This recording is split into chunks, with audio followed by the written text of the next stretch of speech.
We're going to show you how to create a signature for your Office 365 Outlook account online.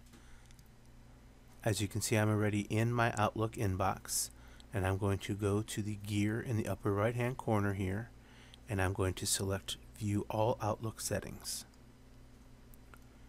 Once I'm here, it defaults to Mail because I'm already in my inbox, and then in this second column I'm going to go to the Compose and Reply section.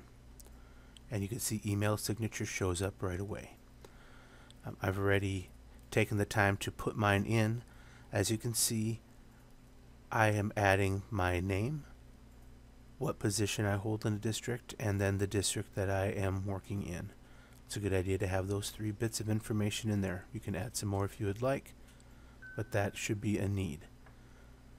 I have increased my font size a little bit, and I've chosen to bold my name so that it shows up a little bit better. Those are all options that you can work on your own.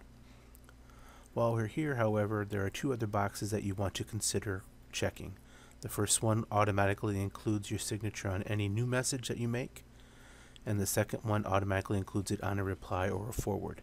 I would suggest that you do both. When you're done, you click Save, and now the next time you send an email, your signature will show up at the bottom of your screen.